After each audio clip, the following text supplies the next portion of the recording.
Drama Iqbal के आने वाले एपिसोड बहुत इंटरेस्टिंग होने वाले हैं। क्या फैज़ान आकर हाशिर को मनाहिल की सारी हकीकत बता देगा और क्या हाशिर मनाहिल की हकीकत जान पाएगा कि मनाहिल कभी माँ नहीं बन सकती। हाशिर जब बतूल को हॉस्पिटल में देखता है तो हैरान रह जाता है। बतूल हाशिर से कहती है कि मैं यहाँ सिर्फ़ और सिर्फ आंटी से मिलने आई हूँ। मुझे साहिल ने बताया था कि आंटी की तबीयत बहुत ख़राब है, मैं उन्हें मिले बिना, उन्हें देखे बिना नहीं रह सकी।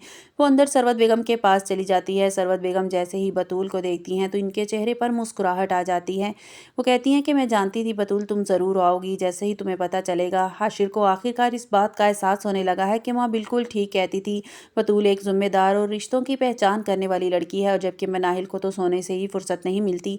उसने तो एक बार भी हॉस्पिटल आकर माँ को नहीं देखा। मनाहिल बहुत परेशान हो जाती है जब इसे पता चलता है कि फैज़ान पाकिस्तान आने वाला है। वो अपने बाप को कॉल करती है और बताती है कि फैज़ान पाकिस्तान आने वाला है।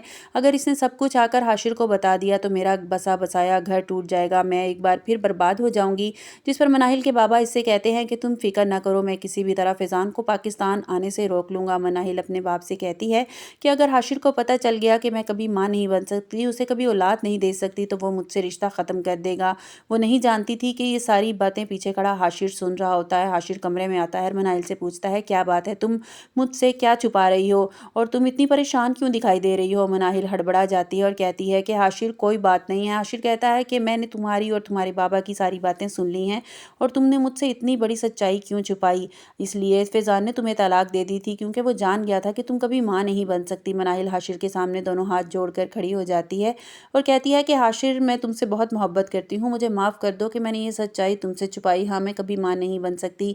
बतूल सरवत बेगम को हौसला देते हुए कहती है कि आपको जल्द से जल्द अब सेहतयाब होना है क्योंकि आपको अपने पोता पोती से जो खेलना है। सरवत बेगम के चेहरे पर मुस्कुराहट आ जाती है। वो कहती है कि बतूल क्या तुम सच बोल रही हो, मैं दादी बनने वाली हूँ। तो बतूल मुस्कुराने लगती है और कहती है कि जी मैं सच बोल रही हूँ, आप दादी बनने वाली हैं। सरवत बेगम कहती है कि अब तुम मेरे घर साथ मेरे घर चलोगी और मैं खुद तुम्हारा ख्याल रखूंगी। कुछ देर के बाद हाशिर आ जाता है। सरवत बेगम हाशिर को ये खुशखबरी सुनाती है कि हाशिर भी खुश हो जाता है। सरवत बेगम कहती है कि बतूल अब हमारे साथ घर चलेगी। हाशिर को ये खुशखबरी सुनने के लिए तो वो पहले ही बेताब था। जब इसे तो पता चल चुका है कि मनाहिल इसे कभी ये खुशखबरी नहीं दे सकती। वो अपनी माँ से कहता है कि माँ आपको जैसा बेहतर लगे। सरवत बेगम हाशिर से कहती है कि मैं अब मनाहिल को उस घर में नहीं देखना चाहती, मैं इस घर में इसको बर्दाश्त नहीं कर सकती। तुम अच्छी तरह जानते हो कि इसकी वजह से ही मैं हॉस्पिटल तक पहुंची हूँ। अब तुम्हें मनाहिल को तलाक देनी होगी, इसे इस घर से निकालना होगा। दूसरी तरफ काशान ने हाशिर को तंग करना शुरू कर दिया। वो कहता है कि तुम्हारी माँ को तुम्हारे बारे में सब कुछ बता दूंगा, तुम जो अपनी माँ के सामने इतने पारसा बने फिरते हो ना, तुम्हारी सारी हकीकत उसके सामने खोल दूंगा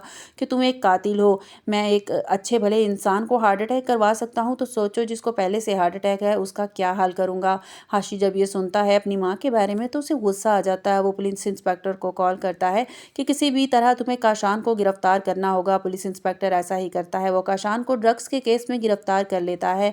हादिया को भी काशान से सुकून मिल जाता है क्योंकि काशान इसका जीना मुश्किल उसने कर रखा था। इसको किताब तक को हाथ नहीं लगाने देता था और ना ही इसे सुकून से बैठने देता था। लेकिन हादिया काशान की माँ की वजह से बहुत परेशान होती है। काशान की माँ की तबीयत दिन ब दिन ख़राब रहना शुरू हो जाती है। इस बात से भी परेशान है कि इसका बेटा क्या करता फिर रहा है। उन्होंने इसे लाख समझाया लेकिन काशान की समझ में कोई बात नहीं आती। जब से इसको जग्गू की जगह मिली है वो खुद को बड़ा तीस मार खां समझना शुरू हो गया है और हवाओं में उड़ने लगा है।